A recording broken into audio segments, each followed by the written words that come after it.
Invité d'Audrey Crespo-Mara pour le portrait de la semaine de 7 à 8, Vincent Cassel est notamment revenu sur ses relations avec son célèbre père, Jean-Pierre, qui s'est éteint en avril 2007. L'interprète de Jules César dans le prochain Astérix et Obélix s'est souvenu d'un rendez-vous raté avec son paternel au cinéma. Vincent Cassel, un comédien aussi talentueux qu'un personnage insaisissable. Comme lorsqu'en pleine promotion de Astérix et Obélix, l'Empire du Milieu, il s'est soudainement éclipsé du plateau de Cet à vous pour une raison bien mystérieuse. Je pars en Chine, s'est justifié avec humour celui qui prête ses traits à Jules César.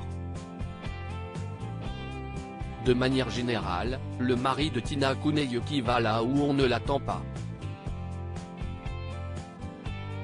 Alors qu'il pourrait être complexé par ses cuisses de grenouille, l'interprète du grand pontife a souhaité que l'on raccourcisse sa jupe romaine pour mettre en valeur ses attributs. D'habitude, lorsque les journalistes l'interrogent sur sa relation avec son défunt père, Jean-Pierre, cet acteur animal se dérobe ou sort même les griffes pour évacuer le sujet. Mais face à Audrey Crespo-Mara, pour le portrait de la semaine de 7 à 8, il s'est montré plus détendu.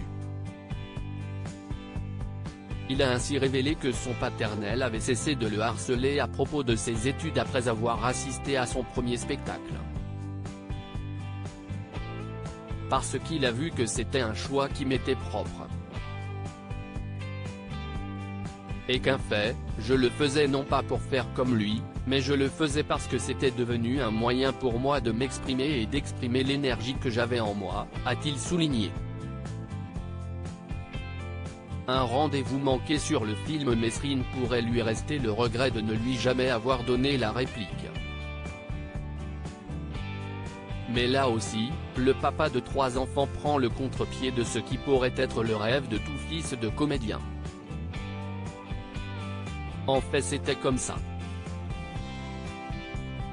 C'était ma manière de me construire, a-t-il analysé, alors que les deux hommes devaient se retrouver sur le tournage de L'Instinct de mort.